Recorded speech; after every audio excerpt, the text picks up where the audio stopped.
Hello, I'm AD Hobbs, and this is my review of Battlestar Galactica, episode 20. We're really getting close to the end of season 1 now, yeah.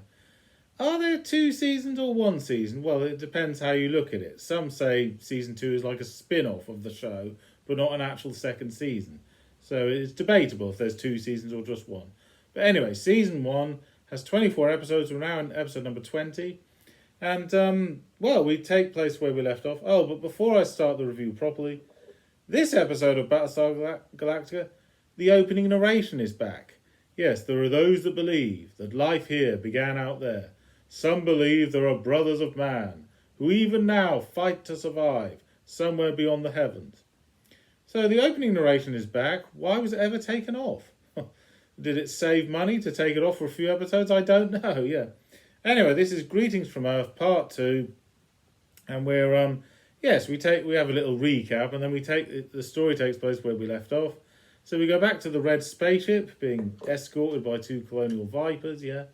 Anyway, Michael, the man sort of like in charge of the red spaceship, oh yeah, and it's a sublight spaceship, which means it can't do the speed of light. So that's why it has hibernation capsules, because it's very slow compared to what the Galactica has. Anyway, Michael says he tells them, they've earned his trust. So he says, we're not going to the planet Terra, we're going to the planet Paradine.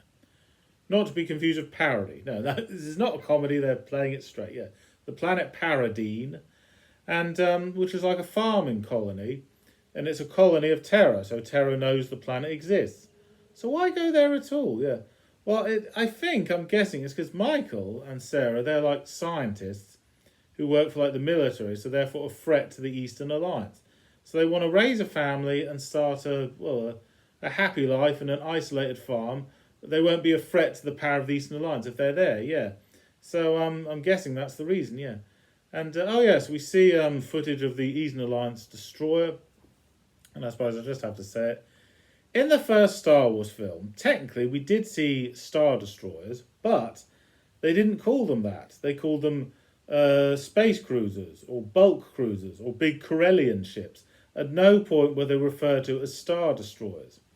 And we didn't hear the word Star Destroyer until 1980. But this predates that. Yes, this episode was broadcast in 1979, and for the first time a spaceship was referred to as a destroyer, yeah. In other words, Star Wars, it says it's really totally original, and it isn't. They copied ideas from Battlestar Galactica and Flash Gordon comics, and from the Buck Rogers TV show, so yes, Star Wars not 100% original. Anyway, we land on the planet Paradine safely. Oh yes, and we see a colonial viper, after it's landed, moving forward along, as if it's on small wheels. Okay, so maybe it does have tiny wheels that we can't actually see, yeah. Anyway, the toy definitely has wheels. Anyway, so the Colonial Vipers land, and then we see Hector and Vector, two robots that are a bit like comic relief, a bit silly and do silly dances and stuff. Oh yes, and Hector and Vector. Vector is played by the actor that played the Scarecrow in the 1939 film of The Wizard of Oz. And they really draw attention to that special guest star in the opening credits, the dude that played the Scarecrow, yeah. And they also do this, emphasise that he's in it, in the previous episode. But he's not in the previous episode. No, he's only in this one. Oh.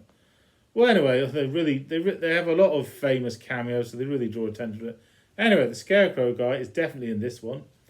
And, at first it's like a warm welcome, but then afterwards there's some bad news.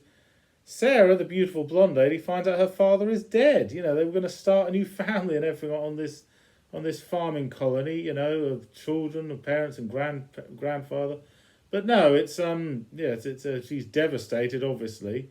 Apparently the Eastern Alliance came back and killed them and then left. Oh, so this is not such a safe place to raise a family after all, yeah. And we find out something else. Michael, the brunette guy, he's the father of only one of the children, the eldest girl. The other three children are the children of Sarah, yeah. And they're not a couple, basically, not really, no. But they were both in the same boat. They badly wanted to escape from Luna 7, yeah. And then they find out more stuff about Terra, and they still don't know if Terra is the same as planet Earth. They're not sure, yeah. just that Terra means Earth. Oh yeah, and then afterwards, Sarah says to Apollo, gets him alone, and says, "I want to get it on with you. I don't want to marry Michael. I mean, he's a nice guy and everything, but I'm not in love with him. We escaped because we were both on the run. It was, if we fell in love, it would be a marriage of convenience, and not proper love, not really, no. No, because you're both on the run, that's not a good enough reason to fall in love. So she wants to get it on with Apollo, and Apollo says, well, we can't get it on for two reasons. Firstly, I've got my responsibilities on the Galactica, I've got to find planet Earth, yeah. And secondly, I don't know you, I don't love you, at least not yet, yeah. And she says, well, you could learn to love me in time. You could have a happy life here, raising children on a farm, yeah, riding the horses in the fields and everything. So in other words, this is a bit like the story of Odysseus, when Odysseus travels to many different islands, and on one of the islands he's tempted to stay for good, have a happy life here. Forget about your responsibilities, yeah. And he just stay there for a while, but then afterwards, no, I've got a mission, I've got responsibilities, I must get to my primary destination, yeah. And in the same way, Apollo is tempted to forget about your mission, stay here and have a peaceful life, yeah. But no, Apollo is bound to his mission, yeah. And then we see footage of the destroyer again. The Eastern Alliance is, yes, they're hunting them. They want to go to the farming colony. Well, how are they a threat to them? Apparently, they think if they can starve the enemy by stopping their food supply that's coming from that farming colony, yeah. And then afterwards, Apollo says to Michael, look, can you give us a bit of history here? Explain what's going on. Just who are these people? What is the Eastern Alliance? So Michael says, on the planet Terra, it used to be everyone got along fine, and then gradually people moved to the west and the east and formed their own different armies, yeah, and would steal off one another and fight each other. So Eastern Alliance and the Western Alliance. Wait a minute, East versus West. That's the Cold War, isn't it? Yeah. So it's history repeating itself. Yes, we've seen the ancestors of the Egyptians, the ancestors of cowboys, and now the ancestors of the Cold War. So humanity keeps going round in a circle. History keeps repeating itself. Is that a good thing? Well, not if it starts another war, it isn't, no. Anyway, then later on, Starbuck is going to... He and Hector have discovered, they're in like a kind of hover vehicle, and they've discovered a city. There's no people there, but they want to check it out. And apparently there was germ warfare there to kill all the people, and then afterwards the enemy can come and the buildings are still standing. But there's no people there, no germs there. So Apollo says, all right, you go and check that out and find records, history, anything we can find out about this culture, yeah. So, yes, Starbuck and Hector go in a hover vehicle. Well, I say hover vehicle. It's on wheels, but they've got like this rubber curtain around things so you can't see the wheels going along. And, yes, it looks futuristic. These really up-to-date modern buildings, yeah. In real life, they filmed it in a place in Canada, and, those buildings look realistic, so that's good for a sci-fi story, yeah. Anyway, as they go there, Hector says, why can't man get along with man? All this fighting here, there and everywhere. And Starbuck says it baffles him as well, because for 1,000 years, the 12 colonies were at war with the Cylons, so they needed each other. They daren't fight their own kind because they need each other's help. So when humans don't need one another's help, they turn against each other, yeah. Then Starbuck goes into these underground tunnels, look for the archives, find out the history of the planet, so they know if it's a safe place to live and everything. Unfortunately, he gets lost, and because it's like a labyrinth of tunnels, Hector can't find him, so he goes back and asks the other ones to help. And there's another problem. This planet only has 1/5 of the oxygen that Starbuck is used to, so they've got to find him quick or he'll suffocate, he won't be able to breathe. But then there's another problem, another subplot if you like. Apollo he sees like these farmers called Morlands. Morlands? Is that a pun on the word Mormon? Well anyway. And he thinks they've sabotaged his Viper because he looks inside and all the controls have been damaged, smashed to bits, yeah. So he can't leave the planet then in his Viper, yeah, if he can't control it. So, and I think both Vipers have been sabotaged, yeah.